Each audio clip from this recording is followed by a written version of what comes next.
Yes, everybody, welcome back. For those of you who do not know, this is Ekse. And we do this every single day from Monday to Friday between the hours of 4 to 5. And you've missed any of our episodes, you can find them on YouTube, Ekse on Cape Town TV. We're also available on our social media platforms. Check us on Facebook, Ekse on Cape Town TV. Find us on Twitter, Ekse_live. We are also available on Instagram, Ekse_CTV. To communicate with us, please use the hashtag, the one you see on the screen right now. As promised earlier, I am joined by a gentleman by the name Esethu Plaatjies. He's an organizer for a movement called Equal Education. Welcome to the show, sir. Thank you so much for joining us. Yeah, thanks to it. Nice to be here. Thank you. For somebody who doesn't know, in your own words, what do you mean by equal education and what it is that you guys do exactly? Okay. So equal education is a social movement. So it's a membership-based movement, which consists of our basic membership of school-going learners from high school, from grade 8 to grade 12. So as equal education, we are advocating for equality and equality in the education system. So we are basically fighting for quality and equality in the education system, especially for education of a black child in townships. Yeah, so that's what we do. So we are challenging the government, so using policies and also using analysis, and also we are also activists. So we also act upon these ideas that we have on this quality education. So we are doing it through via analysis and activism. So there's some sort of inequality when it comes to the education. In Doni Lena, it's lacking. As you said, ekasi, iskola sekasi, mhlambe iskole nazo. What's lacking and what are you guys doing to bridge that gap? Okay. So as equal education, so we have seen that there's a huge gap between iskolo as sekas and also with schools, especially as in towns in the CBD. For starters, you could look at in terms of resources. So in most township schools, you would find that there are no computer labs, there are no libraries, there are no enough textbooks for learners. So you'd find learners sharing textbooks in township schools, of which you would rarely find that in CBD schools. So that's the one point of inequality. And also looking at infrastructure, especially going to areas like the Eastern Cape, you would find that there are still mud schools in 2020. There are still schools that don't have toilets. There are still pit latrine toilets in public schools, in township or in rural areas that you'd never find in the CBD areas or in the suburbs. So I think that's the gap of inequality. And going further to quality teaching. So it doesn't also end on infrastructure. So, but also the issue of equality teaching, the curriculum. So we would find that there's also inequality there. So you find that some learners have an advantage of language. For example, in the paper, the matric exam paper. So you'd find that it's only written in 2 languages, which is the English and the Afrikaans. So which also gives the advantage to certain individuals, to certain people. So if you don't understand English, if you're a Xhosa speaking or Sesotho, or and you don't understand clearly a question in English, so you don't have anywhere to refer to. Where you'd find some people, especially in white schools, they have somewhere to refer to. If they don't understand the question in English, they would revert to in Afrikaans. So I think that's also the inequality that's there. And also those people coming from these different high schools, these different situations, are expected to compete when they reach in tertiary universities. So I think that's kind of unfair, and then that gap needs to be closed. And also as equal education, so we have been collecting our information via youth groups. So we're organizing with school-going learners on a weekly youth group. So we sit with them, we talk. They voice out their concerns, their worries, and also all these issues that we speak on. It's not that we also just came up with them out of the blue. We have consultation with our members who are in those schools, who comes and speak of these issues that they need to be addressed, and also how they're affecting them.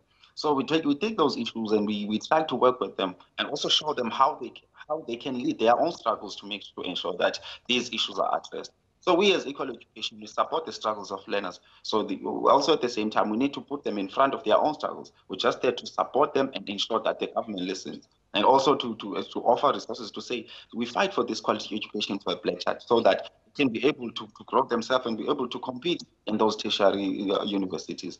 Yeah. That makes so much sense. The irony of it is that we're celebrating June 16 not so long ago, the Youth Day, but yet Afrikaans is still compulsory in our schools. Now, moving forward, as a student, let's say in Fudemasile High, classrooms by 50, asina textbooks, sometimes I call chokwe, and then I contact equal education, the movement in itself. Ninganceda njani? Okay. So, in equal education, in one of the ways that we organize, we have these campaigns that are called the school-based campaign. So we equal education is a national movement. So we're in 5 provinces.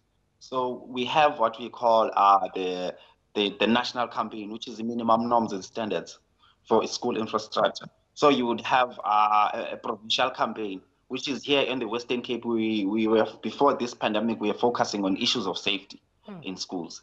Yeah. So now, when it comes to a school-based campaign, which means we focus on a school level where schools have different issues. So we would find, we would invite learners to come to our youth groups, and we'll also have their issues and maybe say we don't have textbooks and we're 50 in classrooms. So we provide a certain questionnaire to lead the learners to see who can address this issue and how they come about to address this issue, and how as equal education we can support that struggle. So also it's also about teaching them to take lead on their own struggles. Well, that's what we do with E. So we don't advocate on their behalf. They advocate and we support their struggle. So we show them how to do it and also how we can offer our support in ensuring that their struggle is taken forward. Whether it be interpretation of policies, whether it be marshalling, or whether if they want to take it to the streets, we show them how to do it in the right way and ensure that they get what they need from the department. Yeah. Yeah, the work that you're doing is very important, and surprisingly, we are 20 plus years into the democracy and still facing such issues. It makes no sense. We should be further ahead. Now, moving on, I understand that as some students went back to SKL and then there's still this pandemic. And Ekse, as you mentioned, there's a lot of challenges faced, such as the infrastructure, lack of resources, and now sibuyisela SKL, kodwa sibhizi le pandemic. How do you feel about that as the organizer here, equal education, and the fact that the government hasn't provided the sanitizers they promised to some schools? Got abantwana besikolo are still expected to pass. Got a private school, they have maybe, let's say, more affluent neighborhoods. Maybe they still have maybe proper running system in their schools. How do you guys address this issue? How do you feel about it? And what do you feel like the solutions should be going forward? Okay, so I think for starters, to say this pandemic didn't create problems for the Department of Education. It just exposed them. So I think most issues were already there, but I think they were not evident, or people cannot pinpoint where they were. I think this coronavirus just exposed all of these issues that the department had. So I think and also that gap now, everyone can see now that even private schools don't have issues. Schooling is continuing as usual, and also, but when you focus on the public side of education, we in the movement understand that the pandemic might still be here even next year. So which means that we need to find ways to move forward. So I think listening to Minister NG's statement, press release, to say they have plans put in place so that the school can continue. So we do support that the schools must be reopened. But the issue is, and also our concerns are, is the department ready? And also, will they deliver on their promises that they have made on their press release statement to ensure that everyone is, starting from learners, teachers, principal, and all working staff in schools are protected and safe from the pandemic? And also, it's also worrying that it's going to a third week that schools have reopened, and you'd find that there are still schools that haven't got any any resources to protect themselves with this, uh, from this pandemic, and they have been trying by their own to ensure that that they are safe. So you find learners they are participating in terms of social distancing. Some learners brought their own mask, which the department said learners would get masks from the schools. So I think that's one main issue, that the department have made a plan but have not delivered on them in many schools, in many public schools. That's the main issue, and it's more worrying that even the number of affected teachers is increasing every day. And also the department doesn't have a clear plan. And also even the principals don't even know how to get a substitute teacher, for example, if a teacher gets affected, what's going on.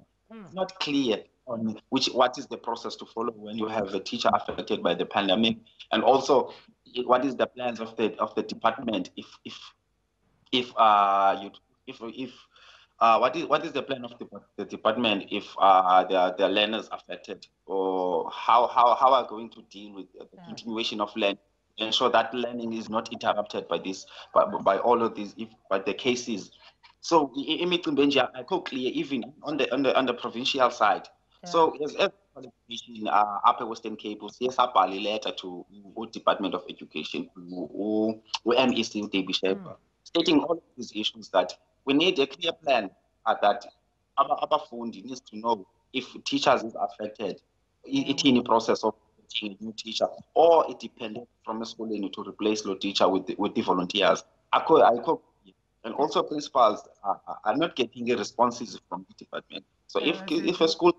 I said, unfortunately, you are running out of time. There's so much to say. As barely, just briefly, if for people who want to get involved, sponsorships, learners want to reach out, very briefly, where can they find you guys? Okay, so we have Equal Education. We have a Twitter page at Equal Education. We can search us on Facebook at EE.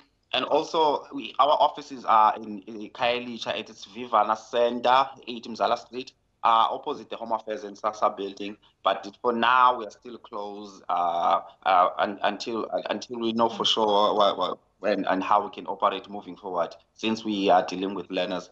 But now we can catch up on social media, and also we'll be running a media campaign on that letter that we wrote, so people can find it at Equal Education on Twitter and also on Facebook. For making time for us.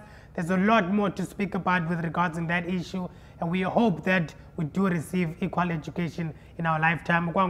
Let's take a quick breather. Siyabuya after the ad break.